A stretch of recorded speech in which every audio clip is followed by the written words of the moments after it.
what's going on, guys? Welcome back to Lineage Break, a Grand Archive TCG podcast. I am your host, Cam. With me, as always, is Trusty Steve. Oh, God. Hi, Trusty Steve. Hi, Cameron.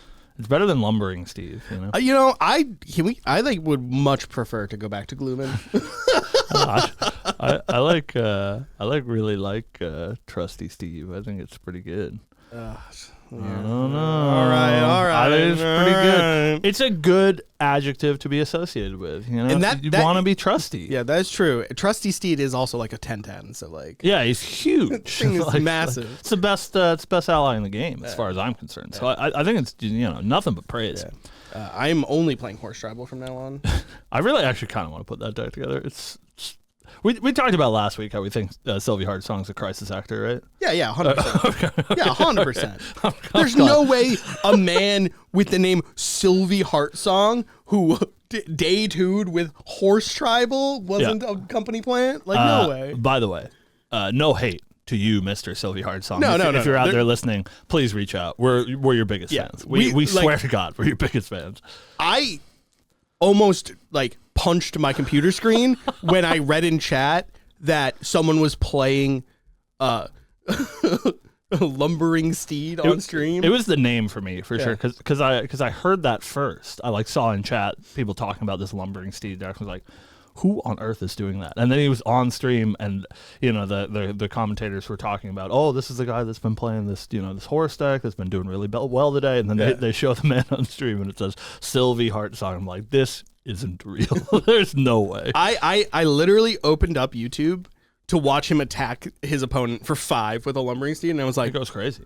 What is happening? Mm-hmm. How is this happening? I saw him somebody cast a refracting missiles and try to blow him out, and he was like, I'll pay 2. Gets 1 life. Anyway, we're big fans. Today, happy HVN is already out day. Yeah. Woo. We've been doing a little dabbling in the HVN ourselves. Of course, this weekend, as of recording, is Ascent Seattle, so we have lots of beautiful friends over there on the West Coast. We wish you all lots of luck. We'll be watching the stream live with you. And, Steve and I, we're Grand Archive players, but I can't say that I believe us to usually be correct in the metagame forming portion of Grand Archive. So we're not going to do a whole lot of speculating on what's going to win and what's going to be good, because we're probably just stupid and bad, and so there'll be some deck. There's lots of talk, Steven, in Merlin's, maybe in main court, but I don't go in there. In Merlin's Marketplace about tier 0 decks, and I assume it's all and misleading. I think it's all mental warfare for sure. Yeah. Because somebody that's reputable says there's a tier 0 deck, and then if you're on one of these Grand Archive teams, you're like, is there a tier 0 deck? Is it not the deck that we're playing? I think it's a whole bunch of copium. I think that a perfect example, Steven, is that pre-Toronto, right? We didn't hear anybody saying there's a tier 0 deck. Nobody was in chat being like, oh, you guys better watch out for that tier 0 deck, because they all knew. Everyone knew about it already. Right. And every Grand Archive team, even us, knew about it already. Right. And so it's like, there's no way. I think that we're actually going to get a little bit of a healthier format this time around, because I don't think there is this I'm actually unbeatable monster. Super surprised. I think this is the first time in Grand Archive history where we have a red deck wins. That's probably going to be pretty good. True. Yeah. Hey. FTC FISA was pretty good. Yeah, that's true. I think FISA was pretty good. That's true. Ye ol' FTC. Beatbox is the new meta deck. You heard it here first. I don't like the name of that deck. I like Beatbox a lot, actually. Because it's boots and cats, not birds and cats.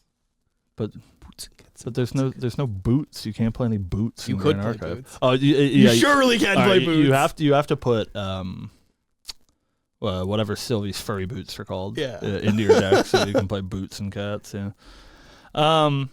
So yeah, good luck to everybody in Seattle. We will, of course, next week have Seattle to talk about in more ways than one, Steve. Oh God, next week is going to be in more ways than one. Whoo boy, next week is gonna be real good after this Sunday. And the cool part about Sunday, at least for us, sorry to our European and SEA friends, the Sunday presentation will probably be around midnight our time, and so it's not so bad. Very doable for us to watch live. I've conscripted our very own Lineage Break Sean, who will be in Seattle, to FaceTime me into the event, so you guys can see me there. Hopefully, I'll be FaceTimed into the event. I hope you got like a harness to put you on his chest. He said he brought the iPad, so like I will be large, and hopefully he gets a front row seat so you guys can see me. We need to get Sean Cronus an iPad harness so you can so like you can carry me around. You can like be Kang. Yeah. Yeah. All right. So, I'm sure you guys have heard, but if you haven't, we made a thank you, Shinja. I will see you there. But bring me on stage, please. So,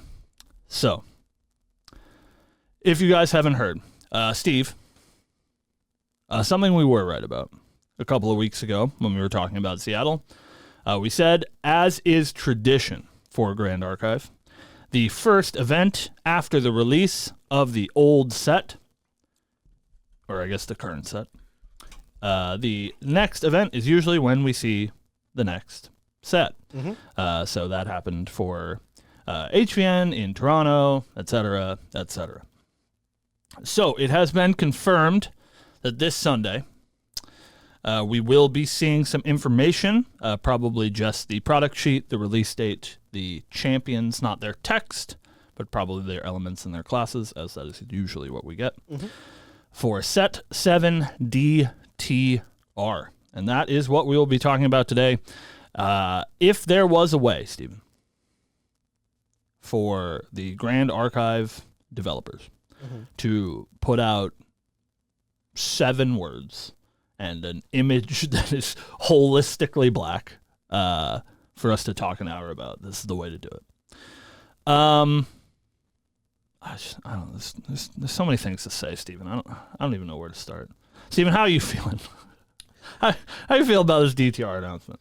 All right, so I think the place to start is with the flavor text on the image. Sure. Yeah, let's go over all the information. All right. So the information we have Sunday during the closing ceremony, we are getting the information for Set 7 DTR. Alongside that announcement, we have a picture of clearly a magical girl in silhouette with what appears to be like a magical mushroom land behind her.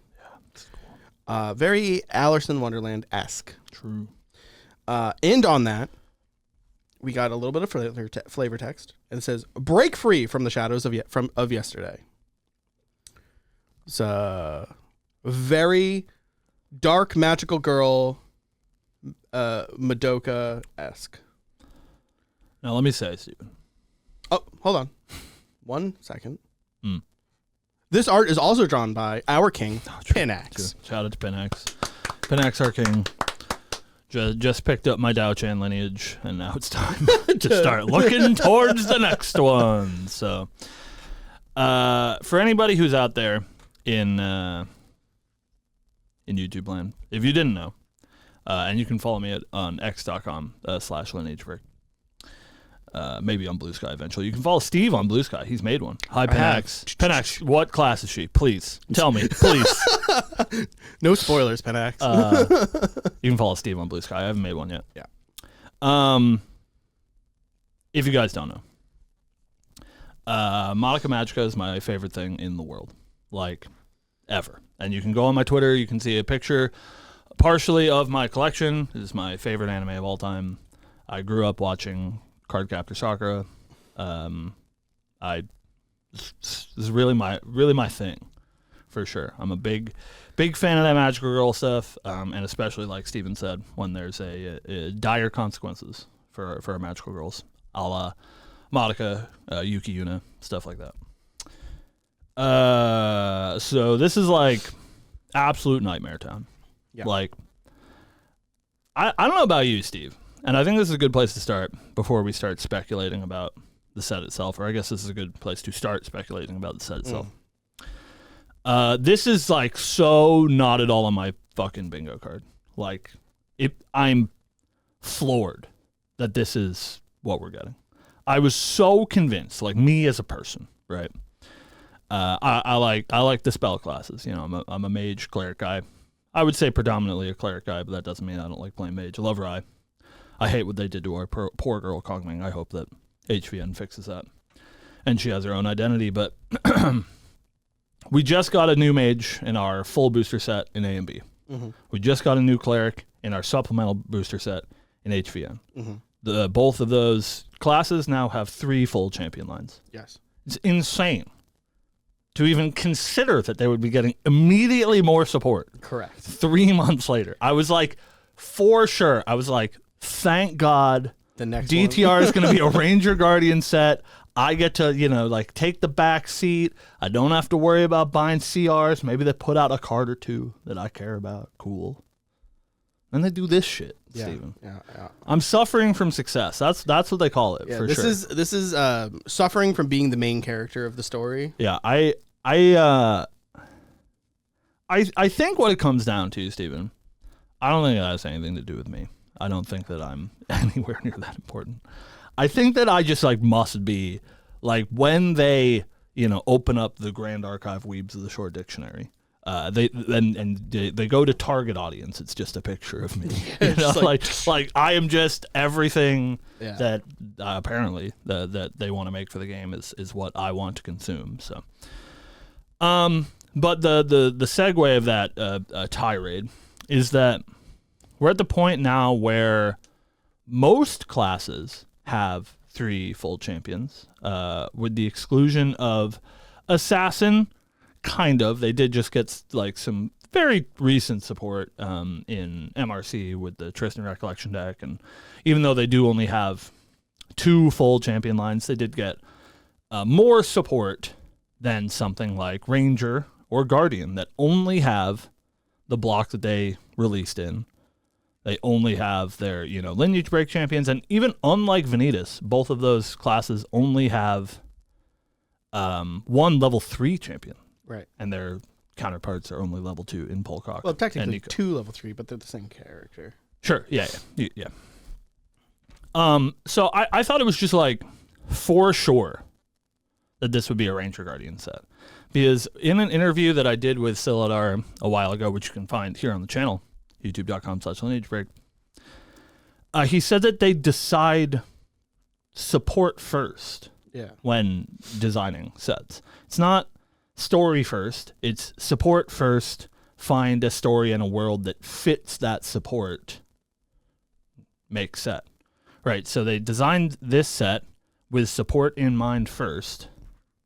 And so I think, to me, it seems insane if there's not Ranger and Guardian support. At least one of Ranger or Guardian, but I think most likely it should be Ranger and Guardian support. Right. I full-heartedly agree with you on that.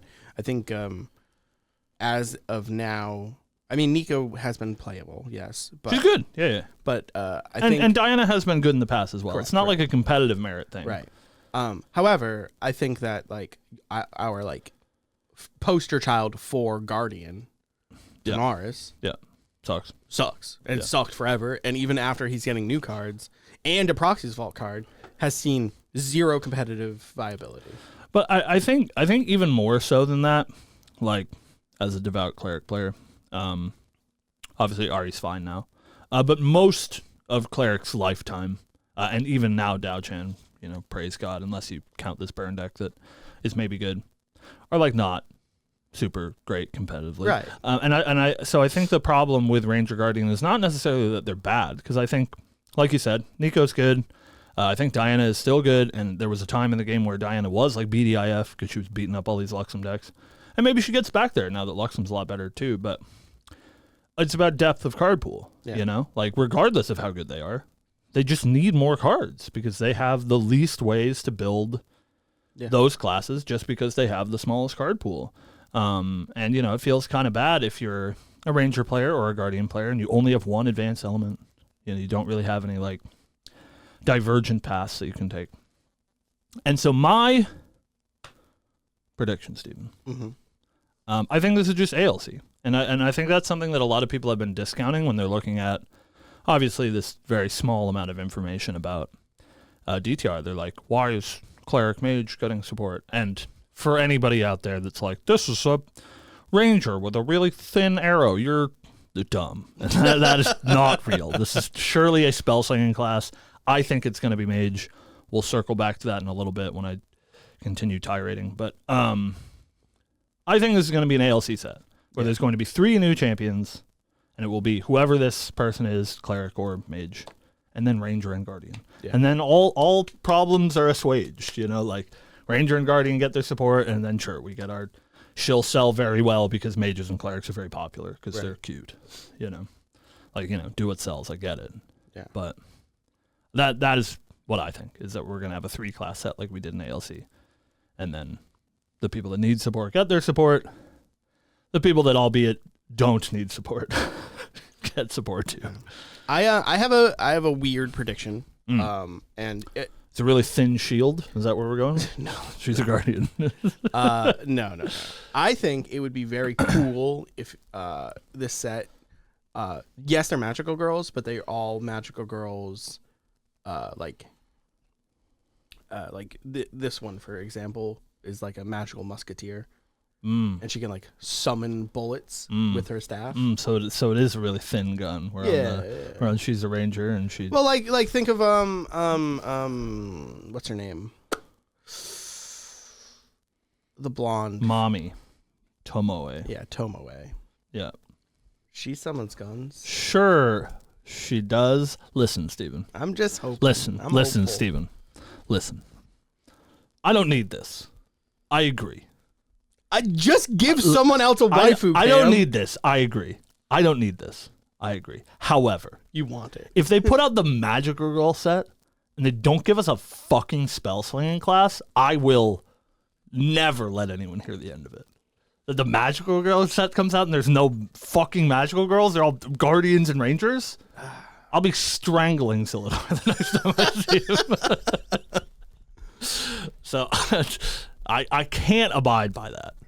And yes, I know, chat, the memes are already in the works. I'm sure Freedom's fucking smashing on his keyboard right now. We don't even have a picture Listen, of her. Man. You don't get it, dude. This is it. This is for me. Just like Arisana was for you. It's fine. Just like Dao-Chen was for you. They don't get it, man. This is it. It's my favorite thing ever. This is my favorite thing ever. This is my favorite thing. Of all time. This right here. Yeah. Is that a Markiplier meme? That is a Markiplier meme, yeah. Yeah, somebody make that one. I'll abide by it, but all right. I want to talk about this world a little bit. Let's talk about the world a little bit. Right. So there's a couple of things that we want to touch on. So we've talked about this in the past, that we're big fans of the lore. Shout out to Bill. And we've mentioned the one, not discounting Mortal Ambition, of course. There's some great lore for Mortal Ambition. But we have mentioned the one, like, Grand Archive-centric lore piece a lot. And that's Regalia and Regalia. You guys can go find that on the website under the article section. Do some scrolling. You'll find it. It's a great read. And we've mentioned this a lot in regards to this set before we knew anything about it, as sort of being like what we think the next set is going to be, because in that same article, they described basically the whole storyline of Sanguo, and that ended up being our next set because this article came out before Mortal Ambition. So for all of you out there that are not so intimately familiar with the lore, because you don't read it 6 or 7 times like Steve and I do, we want to give that a read so that you guys can get a little bit of a picture into what our initial prediction was, and then we can talk about whether or not we think that's still true. And then something else I want to mention briefly right now before we do that, was also mentioned in the chat by Mark. Hi, Mark. I love you. is that if you zoom into the background of this piece of art that they've shown, obviously there's a beautiful background there drawn by Pinex, our king.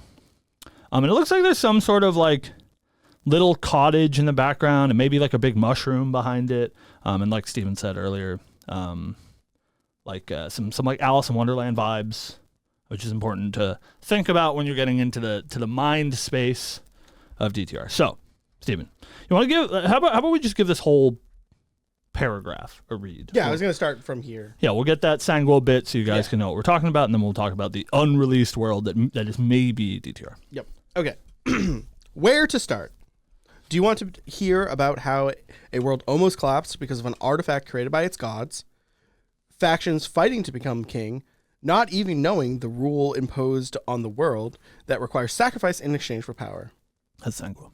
Or how about a world where a portal was created, reflecting the very soul of the world, where heroes are forced to face their greatest opponents, themselves?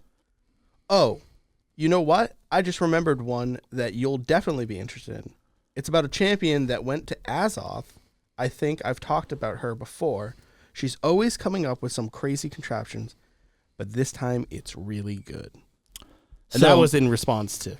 Yeah, this was the day before Players came Cauldron. out. Yeah. The day before Players came out, you can go find that podcast where I talk about that and say, hey, we're getting an Arisana card tomorrow.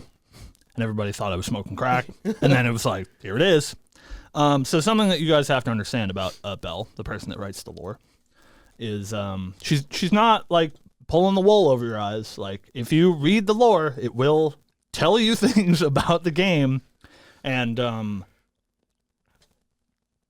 if you look at this paragraph specifically, I think it is insane for anyone to assume that there's like three pieces of information here, right?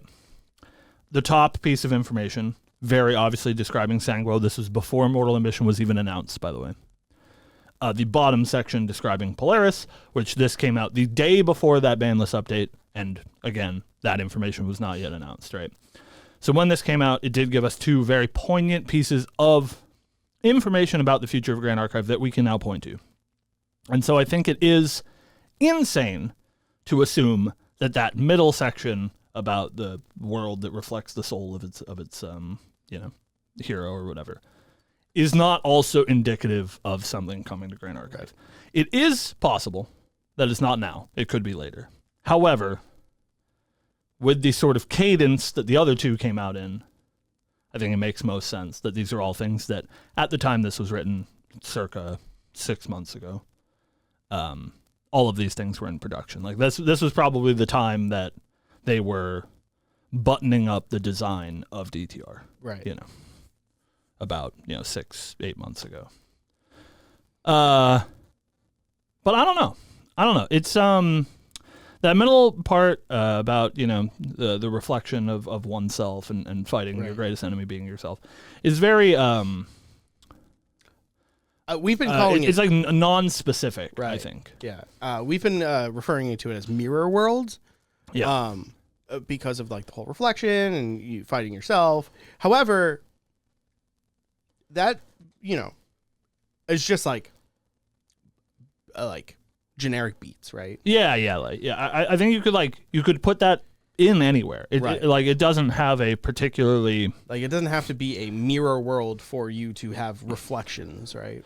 Yeah, it doesn't have any sort of magical connotation or any sort of like whimsical Alice in Wonderland connotation, but that doesn't mean that it couldn't have that connotation, right? Because, like you said, it's a very sort of generic description of something that could happen. So I'm sort of the mind that I don't know. I think it's just as possible that is what this is, and just as possible that it's not. The only reason why I would point to us still being correct about this prediction is that sort of cadence that the other information has come true, right? I think it would be it would feel kind of weird, not that it's impossible, Belle's allowed to do whatever she wants, but to give us these three poignant pieces of information, and it's one is tomorrow, Polaris, one is 3 months from now, Mortal Ambition, the other one is in 2028. Yeah. It would be a little bit odd, so I assume it's probably pretty soon. I'd also like to point out something that kind of points in the direction of Cam being correct about This new character being a magical girl mage cleric. Yes. The rest of this is about mage and cleric. That's true. Like AMB, HVN, very much a mage set. Then the other bit of this is about a cleric. Yeah, it's tough. I mean, like, and magical portals are created by mages. Yeah, maybe this is sort of indicative of Proxia herself, right? Because this whole lore article is Luxera sort of regaling her adventures to Proxia, who's a bit of a shut-in. But at least right now, it's sort of unclear to us what classes Luxera and Proxia are or were. Also unclear if they sort of keep their classes once they become gods. I guess Lubu keeps her class, right, when she becomes a demigod.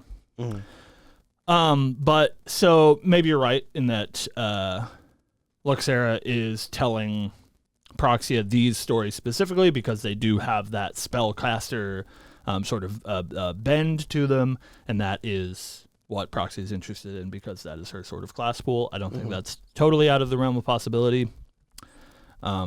I think sort of just has to remain to be seen. Obviously, we're grasping at straws. That's our whole bit. We love talking about the lore and we love making predictions, especially when we get gaslit by the developers telling us we're right or wrong or whatever. Right. Every time that we spend an hour talking about lore, either Steve or I gets a message or reply or something from Bell that's like, you were right about some stuff, and I'm like, we talked for like an hour. Like, what? I don't know what we're right about. Yeah. It's always like the random like reply like, there's a bit of information that's true. Can you figure it out? Yeah, it's like no, come on, Bell. I talked for an hour. But maybe not grasping at straws. The set is DTR, and there's a lot of connotation in this piece of lore about reflections, and so I think it would also fit that if this is, something reflections is the name of the set. Darkness to reflection. Something like that. I don't know. One other thing that I want to mention, or at least talk about, on our DTR tirade, which is hopefully getting you guys in that right mind space, and hopefully you're all very excited for the information that we get this week. Is we do have one actual line of flavor text that I think that we can spend a little bit of time talking about, because I do think it also gives us some bits that we can maybe grab onto, which again are maybe superfluous or maybe we're grasping at straws, but it's no fun if we don't try. Is the line of flavor text that they give us for unnamed mage cleric magical girl champion, which is break free from the shadows of yesterday. And I think there's a couple of beats that we can point to, and this is something that obviously I'll have you talk about, but I'll give you the layup that you mentioned. Yesterday is the sort of connotation in Grand Archive that Shadows has. Is that perhaps this is an Umbra set? Yeah. I'm very interested to see because, like I said, we've seen Shadows before with Tristan, and that was Umbra.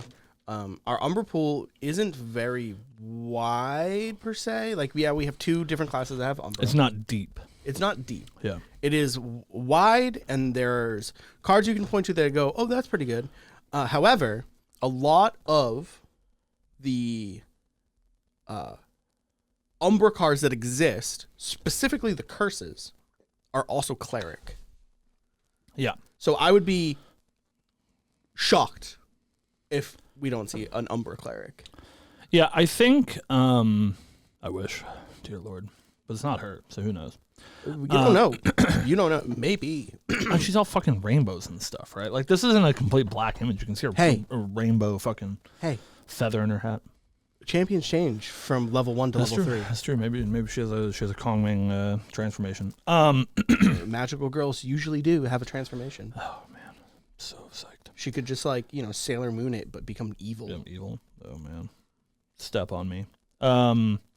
Yeah, I think the shadow connotation is something important to look at. Not only in the word shadow being sort of spooky and that being our Umbra connotation, but quite literally pointing to champions like Tristan, who make not only shadows, but they're shadow clones of her, right? So like they fit that motif of being literal shadows, but also the motif of these sort of like reflections of oneself being evil, right? Sort of points to that sort of like shadow clone-esque motif, a la Kingdom Hearts, our favorite game. That has that same sort of vibe. So I think that is reasonable. One other piece of information here, and somebody mentioned this on Twitter, so shout out, X, the everything app. So shout out to them. I forget who it was off the top of my head. But I made a post about card character Sakura because I think that the staff here is very evocative of Sakura's. I think it's the Wand of Sealing. I don't remember which one. I believe that is correct. Hey, Pinex, if you're in the chat, are you a big Sakura fan? Just asking. But you're gonna get this man canceled. Somebody said, I asked if you think Sakura would be a mage or a cleric, and somebody said that they thought that Sakura would be a Astra mage, and I think I was. What does that mean? Oh, you just don't like clear? I don't like clear either. Clear kind of sucks. I think something to pull from this piece of information is breaking free from the shadows of yesterday. And the only advanced element that we have in the game right now that has any sort of connection to time or the future is Astra in their sort of like, foretelling and seeing the future, and, star calling and all that stuff has that sort of looking towards the future sort of motif, and that is also, I think, what this character's vibe is. Breaking free from the shadows of yesterday sort of, leans, I think, towards that sort of Astra-esque feeling. So could be an Astra mage. But I think that does also point to me getting fucked and being sad about selling my Nayas, because if she's Astra, she very clearly won't be a cleric, because we already have an Astra cleric, so she would be an Astra mage in that connotation. So sad, but fair. But that would leave if it's in like any correlation, right? If you have your Astra mage, that leaves Umbra Guardian. Yeah, Umbra Guardian, at least we have the one single piece of information that Carter is a Ranger Guardian class bonus card. And so there is at least a little bit of design space. I know that's not necessarily how they choose class bonuses. Usually the class bonus is chosen sort of flavorfully based on the card itself, but I do assume that they are quicker to make flavor-based class decisions on cards without class bonus as opposed to the latter, right? Like the Umbra Curses are a great example where they're all cleric cards, which like fits thematically, but it doesn't mean that they necessarily are for cleric because none of them have class bonus.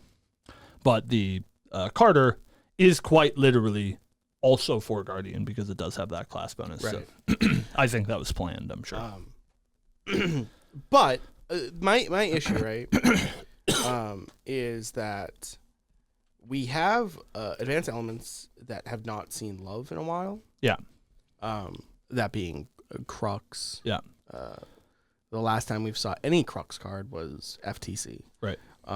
So I would find it wild if we didn't get a Crux champion in this set. Yeah, it's so tough to say, right? Because again, circling back to the beginning of our conversation, bullet to my head before we got any information, if you asked me if this would be a cleric mage set, I would have said absolutely not. We just got support for both of those classes. And so if we look at the card pools and we were to choose 3, right, if we're going to assume this is a 3 champion set, that need the support the most, that does also rule out Umbra. So like we think that Umbra fits like sort of thematically, but it doesn't necessarily need support. It does have, I think, not deep, like we said, but a wide pool. A wide pool of cards, not a deep pool, but a wide pool. And the advanced elements that need support is Crux, Astra only having one release, and Neos, right? Mm-hmm. But I don't know that those necessarily all fit thematically. So it's really a question of how Weebs does design, like as I said in that interview, and I don't want to, stake his name on one thing that he said to me once, right? Like, maybe things change, but, they decide, we were specifically talking about class support. So if they decide class support first, they're like, this needs to be a Ranger Guardian set. Do they also do the same for element support, or are those sort of flavored to taste? I don't know. Mm-hmm. Like, I don't know if they're worried about element support more than they are worried about class support, if that makes sense. Because like almost exclusively, I think post FTC, like Block 2 onward, a lot of the class support in advanced elements has been so directed at the champion, right? Like you look at Terra, that has probably the largest advanced element pool, but virtually no crossover from any of the heroes that use it because they're all so singular, right? Mm-hmm. Like all of the cleric cards are for Dao-Chan. All of the mage cards are for Kongming. And you really just don't get any crossover other than like Terra Sight, So it's definitely interesting, I think, to see if we put them in a box like that. Right. So I don't know. I do agree that I think Umbra fits thematically the best. Yeah. And if we're to believe this flavor text, which I think we should, this is assumingly flavor text on the champion, right? Like if I was a betting man, I would assume this is her level 1, and this is the flavor text on her level 1 champion. It does give sort of a bend towards that Astra mechanic. So I don't know. I don't know, Steven.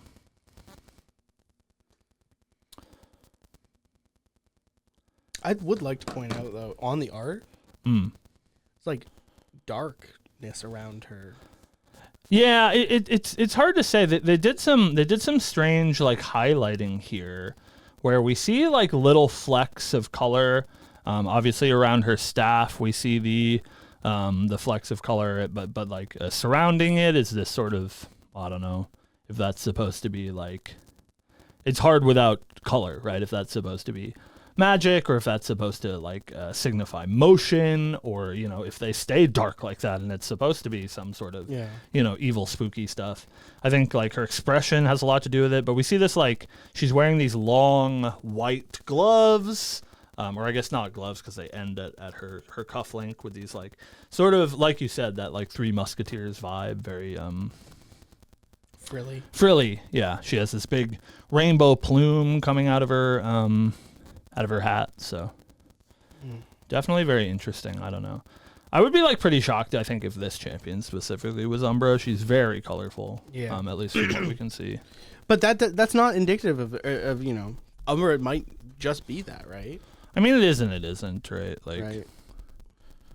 Like, yes, the two Umbra champions we saw are like dark or whatever, but like doesn't mean that that's always the case, right? Yeah, and like I was saying, this could be level 1 art, level 2 art. This could just be an ally. Yeah, I think that I would say that those are probably all not true.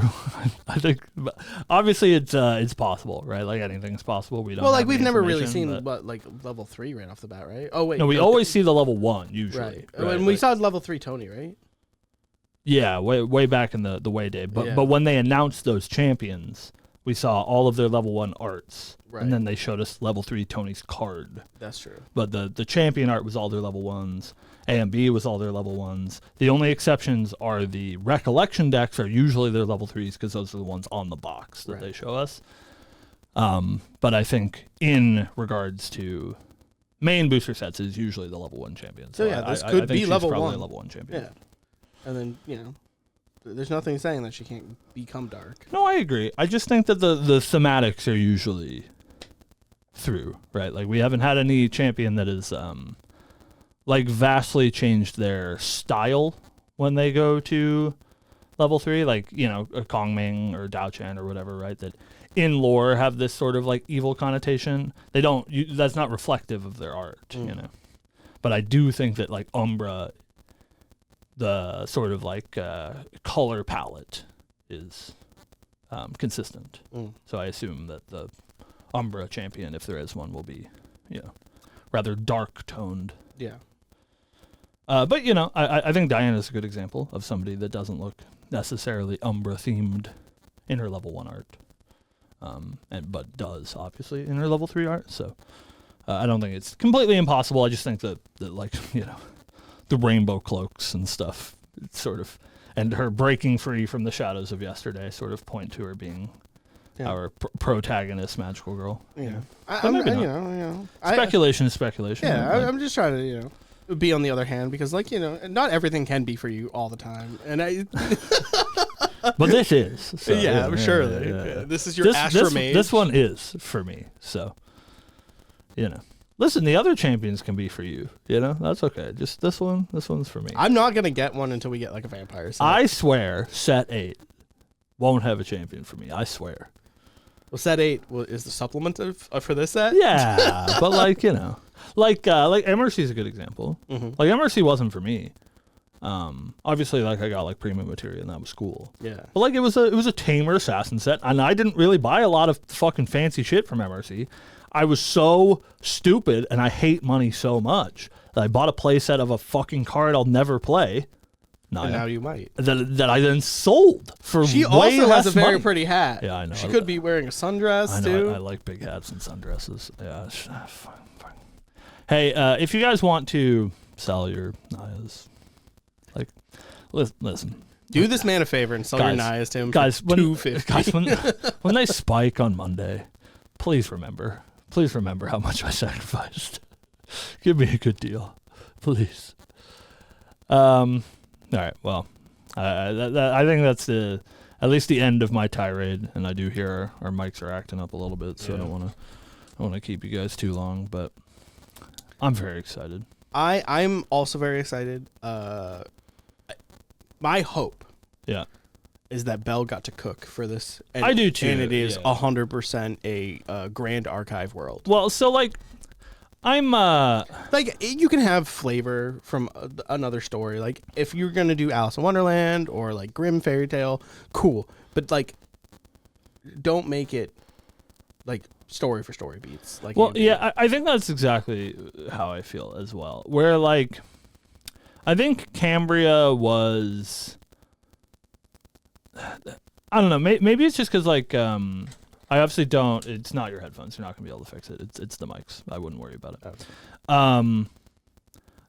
Cambria's in this sort of place where, and maybe it's just because I like didn't grow up with Three Kingdoms, right? Like it's it's not in my wheelhouse. But like Cambria's sort of so disconnected from any sort of like story through line. Right, like no person that talks about Arthurian legend ever tells it the same way, and so you do have like a little bit more of a sandbox. Like yes, there's Merlin and Lancelot and Arthur and these like characters from that world in Grand Archive, but it really doesn't feel like an Arthurian set to me, aside from anything other than the names.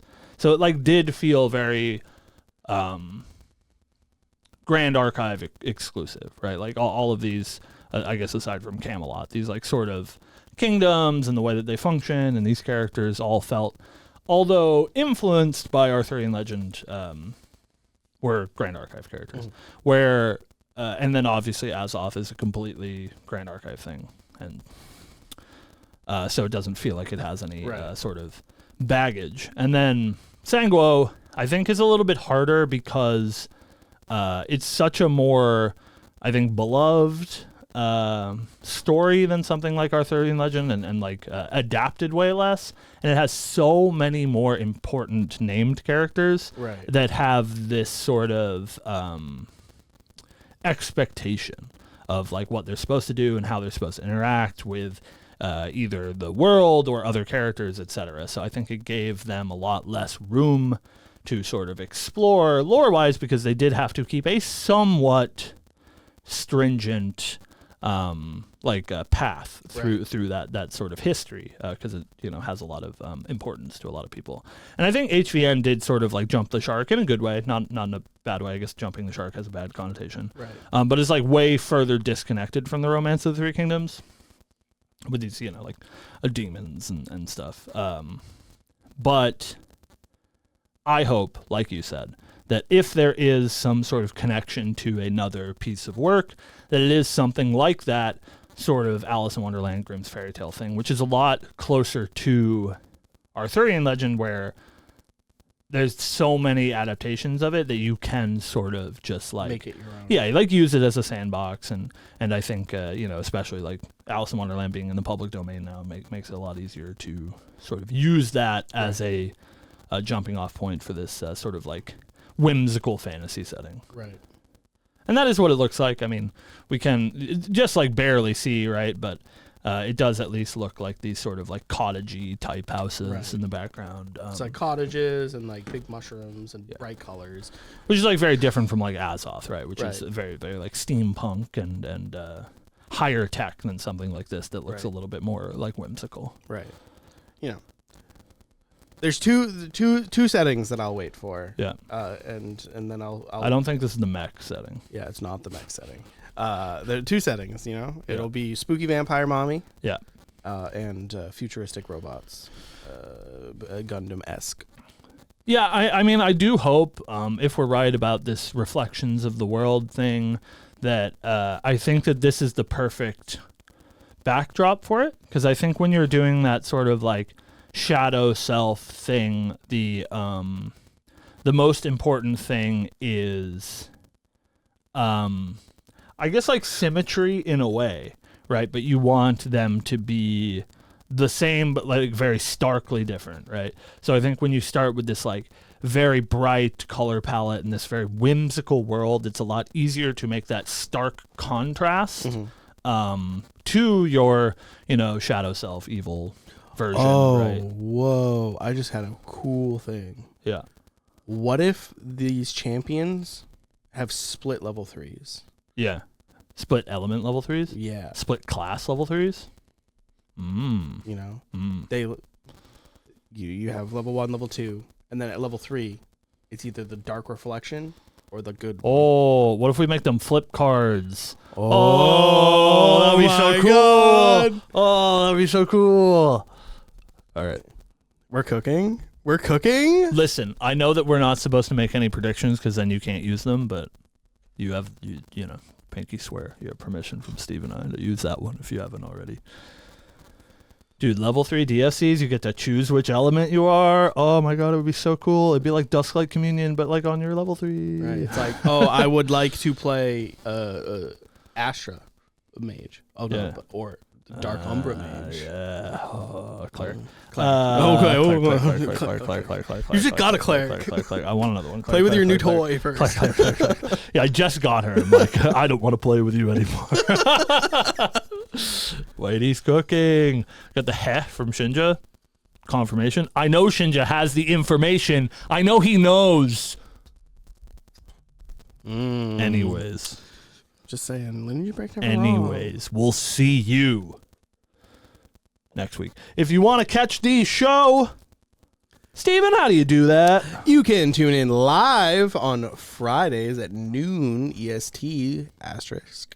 Or you can catch us on the previous week's episode on Monday, 2 p.m. EST asterisk.